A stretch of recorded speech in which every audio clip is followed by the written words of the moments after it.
Like, how am I going to get the customer? So this is, I need to have customer first. Then I came up with then I'm gonna come up with these kind of problems. So it's once again, so building reputation. So this is more like social or media. marketing yourself. Okay, so can you grab me another process to So this is like self-branding.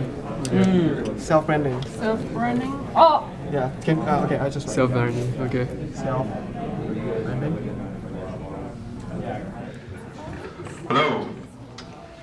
I'd like to introduce you to Barber App. Find a barber without getting cut. Meet Paul. Paul is a owner of a barbershop in the Madrona area of Seattle.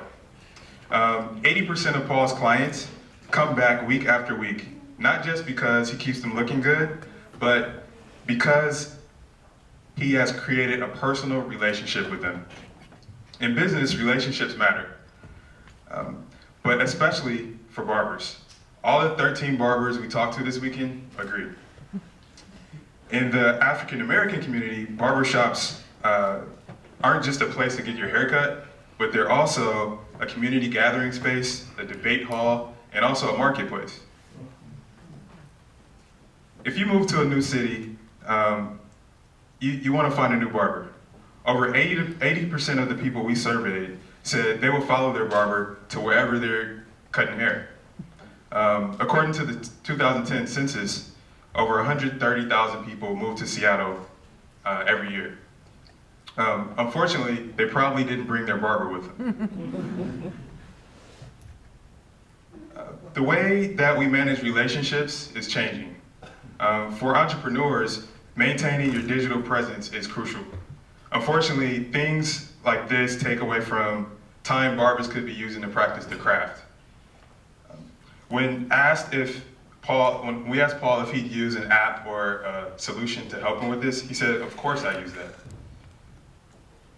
So now I'd like to introduce you to the Barber App. This is our landing page that we created this weekend. It's linked to the app and email sign up. And this is the app. It starts off with a fun game. Hairstyles tend to change over time, and then they also come back. So one style that we see coming back nowadays is the high top fade. That was really popular in the early 90s, and now I see a lot of people with that nowadays. So as you tap through the app to see these different styles, and we have a recommendation engine behind that. Eventually you'll get to a gallery of styles that match your preference. And if you click on one of those styles, it'll take you to a barber that actually practices that style. So it's a gallery and a portfolio that the barber can upload their work to.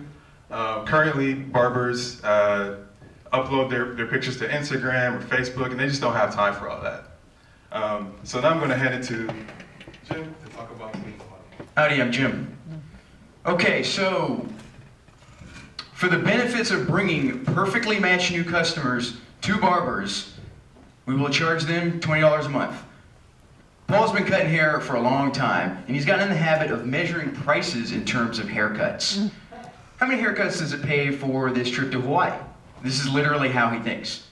With that frame of reference, he can get, all it takes is one haircut from a new customer per month to earn back the investment in our service.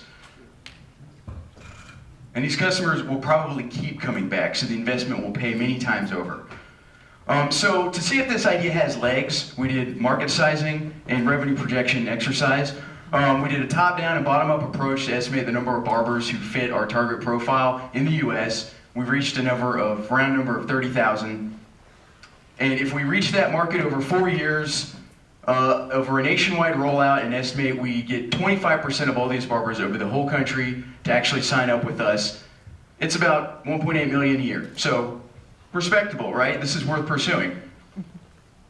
Okay, so that's the potential we're looking at, but how do we actually reach these barbers and make them customers?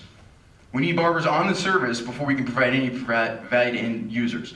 So we need to handpick the initial customers, sign them up for free, and help them curate and polish their profile and their portfolio of cuts for maximum impact. We also need to focus on specific neighborhoods one at a time because barbershops are very local businesses and the right demographic is going to be really key to getting this business off the ground. Okay, as for users, once we've connected with barbers and gotten them to join us, we need to let users know that the perfect barber is waiting for them. It all comes back to the pain point, finding a new barber. So what's the big picture? One particularly poignant story we heard this weekend was from a barber who spoke about how petrified his client was about moving across the country to New York and being unable to find the right barber.